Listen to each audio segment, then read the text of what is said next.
Глава Башкортостана Ради Хабиров отправляется в рабочую поездку в самый западный город региона – Октябрьский. Контуры города Октябрьского появились в Башкортостане в 1937 году. Именно тогда выбрали место для строительства поселка Нефтяников. К тому времени уже дали нефть скважины, расположенные на площади между деревнями Нарышево, Туймазы, Максютово и Туркменево. Буровики, строители, люди других специальностей и стали первыми поселенцами будущего города Октябрьского. Современный Октябрьский, пятый по величине после Уфы, Стерлитамака, Нефтекамска и Салавата, город Башкортостана, находится в 180 километрах от Уфы. Октябрьский интенсивно развивается. Есть и проблемные микрорайоны 40А и 40Б. Там в 2013 году выдали земельные участки для льготников. Большинство уже отстроились, провели газ, свет. Остался нерешенным вопрос с дорогами. Начну, наверное, вот с этой дороги. Это Московский проспект. Мы его завершаем строительство. В этом году мы его не сдали. Мы его сдадим в апреле. Потому что нужно было шумозащитные экраны поставить. Мы вот будем проезжать. Дома получились на уровне. Если бы мы его открыли, то жалоба. Это еще одна транспортная артерия города, которая дала толчок развитию 38-го микрорайона. Вот о том мы говорили сейчас. Два дома еще вот, проблемных. Мы тоже о них поговорим.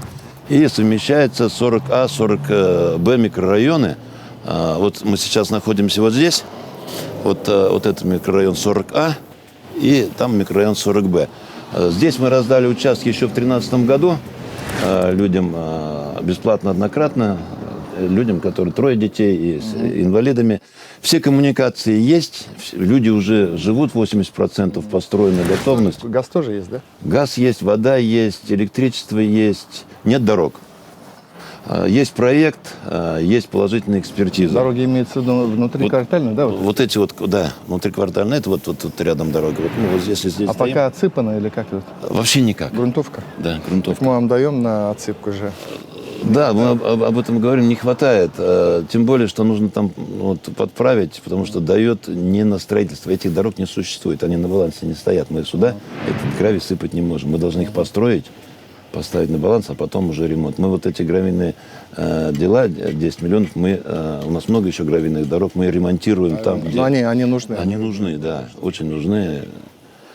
Поэтому вот здесь два микрорайона очень просят люди уже, ждали вот это, мы им объясняли, построим, потом обращусь к главе за помощью. Надо сначала построить, чтобы здесь деньги заложены. Наверное, второй слой асфальта будет, здесь да? все сделано. Все сделано. Нам только шумовой экран. Шумовой экран поставить, и мы в апреле сдадим. Сейчас уже практически готов объект. Здесь получается вот дома, да? Вот я так правильно понимаю? Да, это вот дома, 38-й вот микрорайон, да, вот они. А это дальше что будет? Это будет застраиваться. Тоже застраиваться, да? Есть 38-й микрорайон, здесь 200 тысяч квадратных метров. Ну, то есть есть проект, куда двигаться сюда, да? Сюда есть еще, да. Года на 3, еще года на 2, потому что активно строится, это уже вот по новому по правилам строится. В этом году 3 дома вводятся. А здесь нужно полностью... А здесь полностью, да, я бы хотел попросить уже сразу в асфальтовом варианте здесь здесь сделать. терзаказ или нужно... Терзаказ здесь нужен, да. Сколько денег примерно? Значит, 107 миллионов. 107 миллионов. То есть прикидки есть по деньгам, да? Есть проект, есть экспертиза положительная. Но это только на 22 год, если.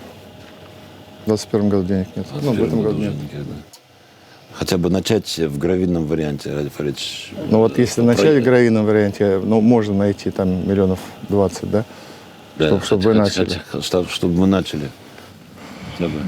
Начать финансирование, там, с объемом финансирования 20 миллионов в этом году. Сейчас сидим, когда будем, я Марзаеву позвоню, с ним проговорим, чтобы вас все-таки... Я так понимаю, здесь уже это предельно, да? Люди живут, и тут грунтовая дорога. Грунтовая, конечно. Да, грязь.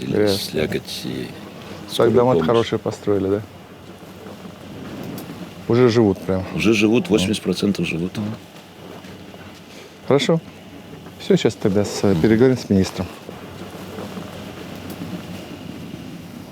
Ради Федорович, позвольте спросить.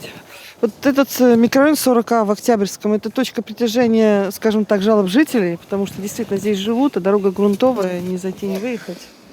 Ну, посмотрим. Понимаете, мы же должны исходить из наших возможностей. Для начала работы мы какие-то деньги найдем для отсыпки. Мы и так каждый год каждому муниципалитету даем 10 миллионов. Каждому муниципалитету. Но здесь вот чуть побольше надо. Ну, раз приехал, что-то придумаем. Бог в помощь. Вам здоровья. Вам тоже. Берегите себя. Вот маску правильно носите. Обязательно. Но скоро победим все, не переживайте. Должны победить. Победим. Спасибо.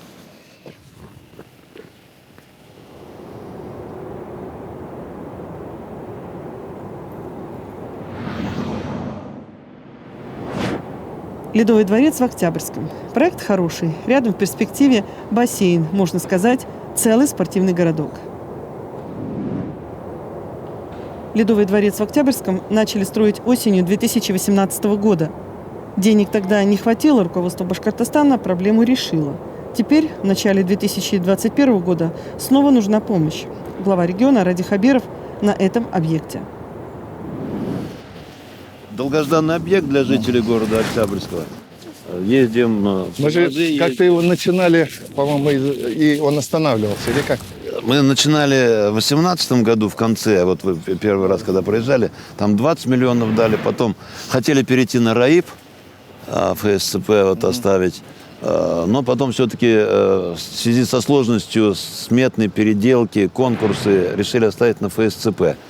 Ну и тут вот ковид, тут ОПЕК плюс. А сейчас выделили 165 миллионов, и вот активно началась работа. Поэтому вот здесь вот рядом будет у нас, ну вот по схеме, бассейн, вот эта вот площадка. Вот он сам дворец, и бассейн, у них теплый переход. Теплый переход. С теплым переходом. 6 дорожек, там детские есть. У вас же бассейн есть так-то, да? Бассейн один есть, но его недостаточно. Конечно. Для такого большого города его недостаточно. Поэтому я уже озвучивал, вот и строители подтверждают. Здесь вот будет переход теплый и тоже свайное поле. Если мы вот здесь вот сейчас построим, начнем сваи бить, что-то может быть как бы ущерб. 15 метров расстояние между зданиями. Может быть, начать в этом году, Ради Фаридович, тогда вы говорили, посмотрим с фундамент хотя бы. Там еще по программе устройства комфортной среды, здесь же вот основная территория, ядро получается, это вот как раз... А что здесь будет еще? Здесь у нас будет вот... А это ваша центральная елка, да? Нет? Да, нет, здесь это наша елка новая, но будет центральная. Институт развития запроектировал очень хорошую площадку, и здесь будет вот это центральное место, потому что... Деньги есть под это? Под это деньги есть. Все, то есть это все будет, да? Это будет. Вы же в Белебее делали, да? Да, Вы в Белебее что делали? Поющие рудники. Вот это озеро делали. Да? В смысле, Да. Здорово. Вы там отлично сделали. Спасибо. Да, там бублик интересный, Да. интересный получился. Бублик вы тоже делали? Да, то есть, ну там вся строительная часть, все вот эти вот павильоны, там для моржей, прокаты, санузлы и бублик, это вот именно строительный Вы там марш были, просто нет, был Алексей? суровый. Не успел еще. Вот съездите, посмотрите. Съездим обязательно. Волшебное место сделали. Я там летом там вообще будет волшебно. И вот А здесь вот светомузыка. уже у вас, вот в этой части вы говорите? Да, вот в этой части между двумя микрорайонами большая тут площадь, и она будет доходить до забора почти. А вот эти сваи-то забиты, это что тут? Это забили сваи под котельню. Тут общая котельня, надо как раз на два этих здания полностью обеспечивается. То есть холодильные установки, отопление, вентиляция. Ну и, конечно, в центре всех этих событий получается вот завтрашнее строительство бассейна. То есть, с одной стороны, общественная территория уже под ключ должна быть сдана осенью. С другой стороны, на следующий Новый год планируем заканчивать бассейн. Здесь же у нас получается одна коробка хоккейная, так? Ну так примерно в двух словах. То есть вот это основной вход в здание у нас получается с той стороны. Это трехэтажный монолитный пристрой. То есть функционально это выглядит так, то есть как бы посетители. Ну то есть это действительно дворец на самом деле. Дворец прям вот по-честному. Получается заходит, там большая гардеробная зона, и посетители сразу поднимаются на второй этаж. И со второго уровня там большой конференц-зал.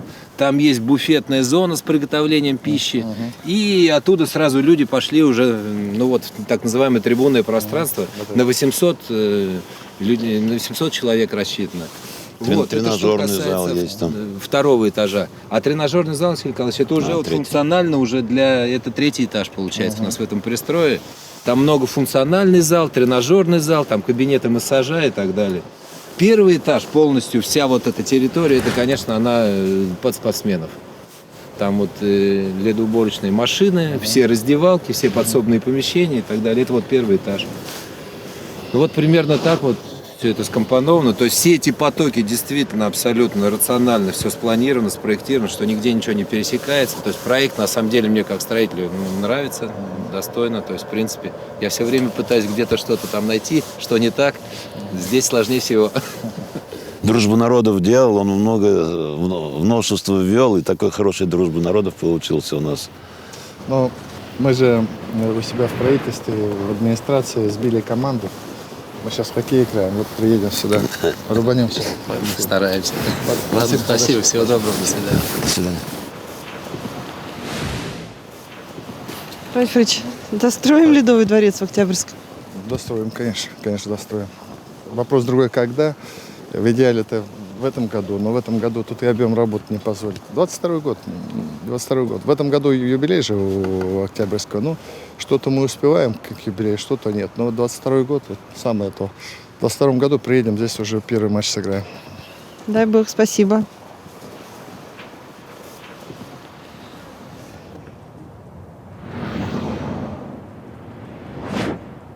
За 2 недели до 2021 года в Октябрьском заработал сосудистый центр. Первый в республике проект в сфере лечения сердечно-сосудистых заболеваний, который реализовали в формате государственно-частного партнерства. В мае 2019 года проект этой клиники главе Башкортостана Радию Хабирову презентовали на инвестчасе. Соглашение подписали в феврале 2020, а уже в декабре приняли первых пациентов. Поступление по скорой помощи работает ровно месяц. За месяц уже пролечено 50 человек. 53. 53 человека, которым оказали помощь именно высокотехнологичную, стентирование. В стентировании даже сложные моменты есть. Выписано уже 47 человек по выздоровлению. Сейчас Капитал здесь более подробно расскажет. Видели нашу навигацию, инженерные технологии. Здесь было отделение, обычное отделение палатное, которое мы отдали в аренду.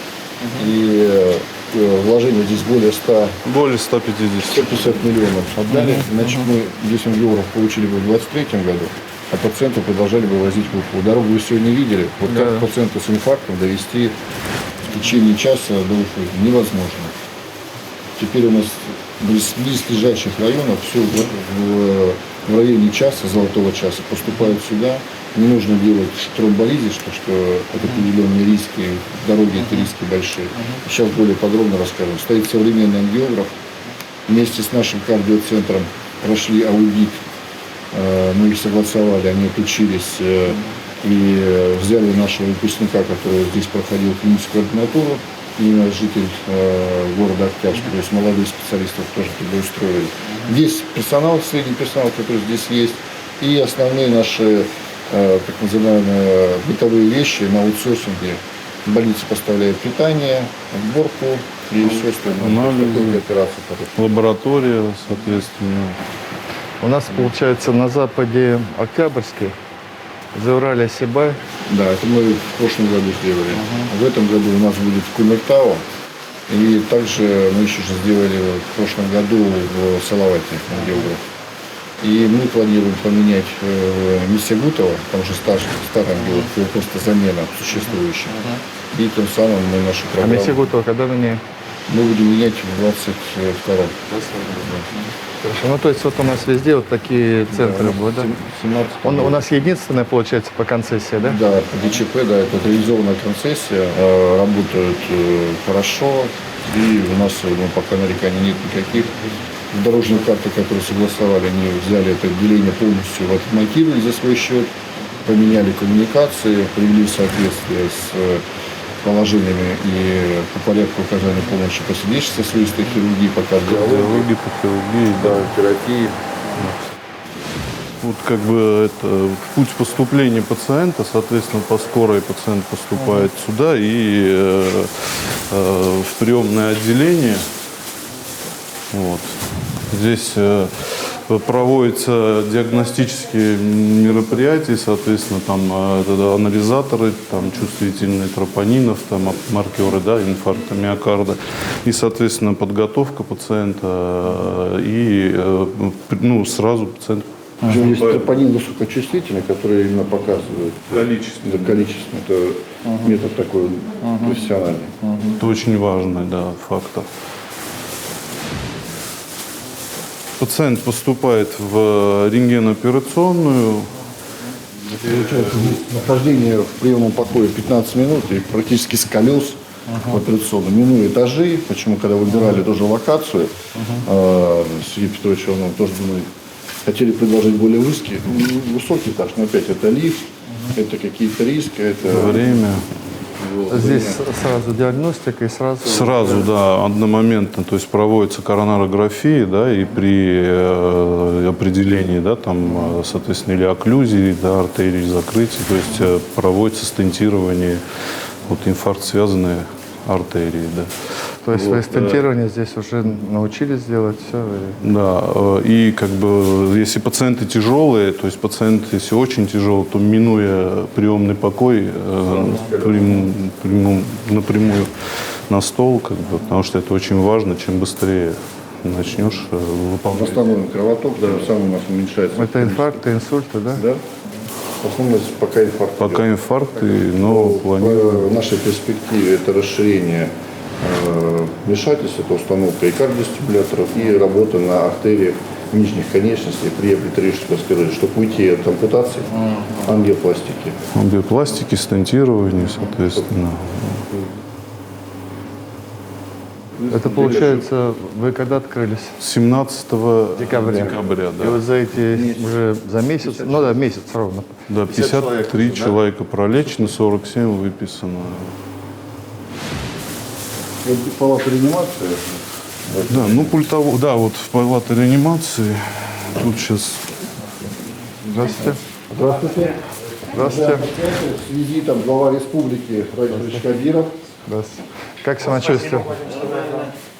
Если бы не было в этой клинике, в этого центра, меня бы не было. Вы с какого района? Я с Октябрьского. Вчера меня вот привезли и спасли здесь. Прихватило, да? Вот. да, острый инфаркт, вот две артерии были закрыты. Меня точно не довезли. Ебающая артерия и правожелудочная артерия. То есть мы бы до Уфы бы не довезли, да, по факту? Да? А сейчас как, нормально чувствуете себя? Будем Ну, надеяться. мы планируем к вечеру его уже в палату перевести. Что большое спасибо от таких Спасибо. На здоровье вам. Здоровье. Берегите себя, пожалуйста. Выздоравливайте. Специфика такова. Самое главное вовремя, да? Здравствуйте. Здравствуйте. Это ваши врачи, получается, да? Все молодые такие. Вы местные ребята, видите, как? А, с Уфы? Наш мед заканчивали, да? А сюда переехали, потом работать, получается. Ну, нормально, нравится? Мы с вами когда начали вот ваши инвестпроекты? Мы первый раз были на инвест-часе, это 19-й год, июнь месяц, если я не ошибаюсь. И мы уже в октябре приступили, подписали договор аренды, согласовали и приступили к работе. А получилось, что еще ковид был, да, там немножко задержка была, а так-то мы еще Ну, раньше. была такая, и по поставке оборудования, немножко, что хотели с осени начать, поэтому... Ладно, удачи вам. Спасибо, спасибо.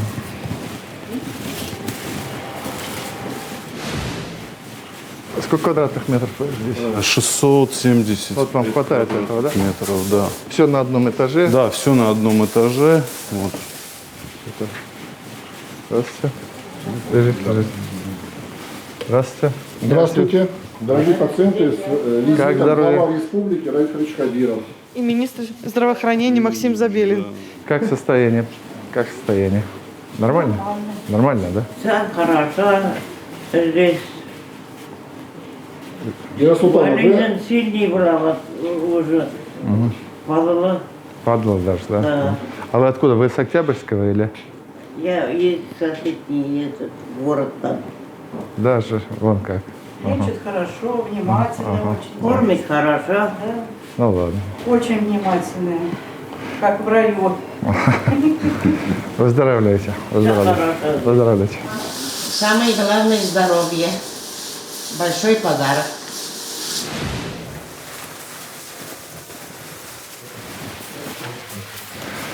Здравствуйте. Пациенты у нас рабочий визит от главы. Садитесь, пожалуйста, не стойте. Садитесь, пожалуйста. Садитесь, пожалуйста. Просто хотел узнать, как самочувствие. Лечение как? Нормально, да? Сердце прихватило, так понимаю, да? Вы сами с какого района? С Октябрьского? А оттуда успели провести, да? Скорая помощь привезла, да? Это сколько времени получается? 64 километра. Сколько? 64 64. Ну вот тоже. минут 40. И что здесь, инфаркт, да? Или что? Здесь был, сейчас я посмотрю, здесь да. был передний инфаркт, да, то есть его застентировали. то есть, А, даже сразу стентирование да, сделали, да, да? конечно. Потом пациенту. Вы откуда у нас? Я сам Приморецк, но я попал, ездил к матери в деревню, отсюда километров 60 с лишним. Скорую вызвали к Андрейски. Они сработали очень быстро, привезли вовремя, и, то есть меня, Ну, то есть спасли, по сути, да, да, получается? меня хорошая помощь, и как будто, я министру сказал, я говорю, как будто по съемке сделали, что-то специально. Получилось все хорошо. А вы откуда? Шаранского района. Саранского района тоже, да? Вовремя. Я приступал, скоро, сейчас подождали, может пройдет. Не прошло, вызвали и скорую через 15 минут, наверное, приехал. И забрали Шаран, от Шарана сюда. Лекарства все есть, я так Всё, понимаю, все есть. абсолютно. Питание нормально? Сейчас нормально. Конечно, все хорошо обслуживают. Сидите. Ну давайте, выздоравливайте, пожалуйста. Выздоравливайте, будьте здоровы. Рахмат тебе. Покажите нам фотографии, как было. Сейчас вот как раз я их включил. Вот это было вот до ремонта. Вот То это есть вот, такие как линолеум. Ну, понятно, да. вот так все выглядело. Ну, тут тоже, пожалуйста. Здравствуйте. Здравствуйте. У нас с рабочим визитом глава республики Раисович Хабиров. Просто хотел посмотреть, как самочувствие. Отлично. Вовремя? Успели, да? успели. Успели, да. А вы с какого района сами? А с Октябрьского или? Это с Белебея. А, с Белебея, да. Вот оттуда вас таким... Прям с колес и на кроватку. Коронографию тоже сделали, да? И стентирование тоже сразу сделали. Да? Да, нет, здесь тоже стентированный. Вот мужчина тяжелый был, у него этот ствол левой коронарной артерии, там, да, Большая часть сердца была. бифуркационное стентирование. Да, если бы не поставили стенд, То- это очень... А это в каком промежутке времени надо делать? Это максимально, вот, то есть, как 2 бы, часа. ну, чем быстрее, тем лучше. Чем быстрее кровоток, как бы восстановить, тем человек... И вы, я так понял, долго не держите их здесь, да? Ну, в среднем это где-то 7. 7 дней, да. За это время лечение, поддержка. Питание нормальное? Всё? Отличное питание, отлично. И потом, Раисович, мы поддержка в течение полугода. А они обязательно должны пить лекарства? Да. Это Вот есть. потом очень часто бывает, в больницу приходят, здесь помогают, а потом лекарства перестают пить и опять все проблемы. Лекарства Вот здесь внимательно. В поликлиниках по месту жительства надо получить. Все не есть. Они у нас же бесплатные? Да, Раисович, бесплатно. По вашему решению. Будьте здоровы. Там сколько, полгода или 6 месяцев? Вот это обязательно надо. Вот мы статистику уже постоянно смотрим смертности, и вроде вот вытащили с инфаркта, все нормально. Потом хлоп, у него ухудшение и так далее. Начинаем разбираться, а он, оказывается, лекарства не пил. Вот это маленькие там таблеточки, их надо пить. И мы специально приняли, говорю, решение, потому что люди, иногда говорят, да вот у меня и денег на это нет, они бесплатные, поэтому вот жизнь продлить-то надо. Будьте здоровы. До свидания. И вот это у вас вот Да, а потом это, соответственно, сообщение с больницей, да, то есть, ну, там сейчас так как госпиталь ковидный, мы пока там повесили, ну, закрыли, а так, как бы, дальнейшее, допустим, там, долечивание или там кардиологию, реабилитацию. Вот на данный момент, если сейчас будет, у вас еще коечный фонд есть? Вот, Да, конечно, конечно. да? То есть вы можете больше принимать. Сколько здесь вообще коечных? Коек, получается, 30 коек. 30 коек, да? Вполне достаточно на этот район. У нас по планам примерно в год около 400 пациентов, которые нуждаются именно в коронарографии и стентировании. Плюс вот, сейчас вот обсуждаем, у нас придет еще наш аудит по лечению пациентов именно с облитерирующей атеросклерозом нижней конечности, чтобы ампутации не было. То есть таких планируем тоже порядка 200-250 человек в год тоже. Вы сами, ковид сюда не зашел? Да? Нет.